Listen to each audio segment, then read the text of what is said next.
Welcome to the Slop Farm. Enjoy the video.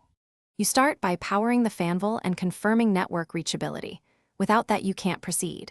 Once you have the phone IP from the display or DHCP table, open the web GUI and log in as admin.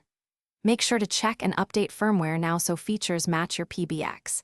This avoids compatibility issues later. Also export or note the factory configuration so you can restore if needed, and then move on to provisioning and SIP setup.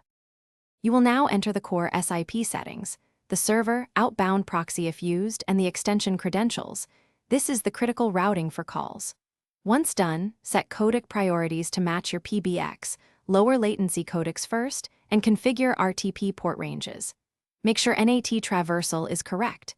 Enable stun or set an outbound proxy if the phone sits behind a NAT. Also set VLAN and co-S tags if your network uses them. Then save and apply changes so the phone registers.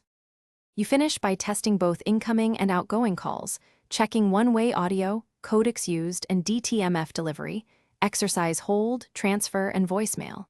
Next, provision contacts, BLF/speed dial keys, and any XML apps your deployment requires. Finally, harden the device.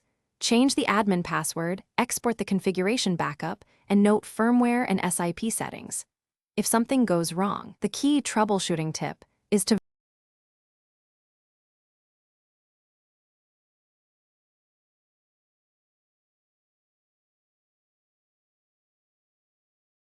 Thanks for watching. Consider subscribing if we helped you today.